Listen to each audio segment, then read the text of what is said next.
Pero si Bunoan, siya yung may direct hand, siya yung may first hand information. Kasi siyang secretary ng DPWH, So, kung wala siyang kung wala siyang naunang mga testimonya, sa inyong basa, anong ipinapahiwatig po nito? Ay ibig sabihin po may nangyari, no? Kasi nga ngayon si secretary ay under hospital arrest, no?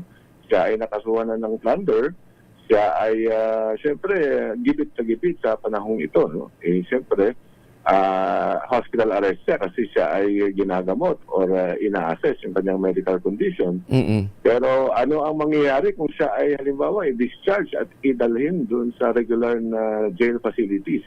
Isa pong sa kanya, siyempre, feeling ko ay medyo nakakatakot na prospect yan, no? Na ikaw ay malipat sa regular facility or for the time being na sinatrial dahil plunder, dahil wala piyansa po ngayon yan, ay ikaw ay magtatagal sa bilangguan. So, kung 80 plus years old ka na, medyo mahirap po ang sitwasyon na gano'n. Kaya naiintindihan ko po kung medyo bakit may siguro agam-agam pangamba sa pag-iisip ng ating dating secretary na kailangan may sasabihin siyang mahalaga. Ano? Kasi nga, kung ma-state witness ka, ma-discharge ka, ikaw po ay magkakaroon ng immunity. Ikaw ay mapapawalang, hindi naman mapapawalang sala derecho, pero ikaw ay madi-discharge at mawawala ka sa bilangguan.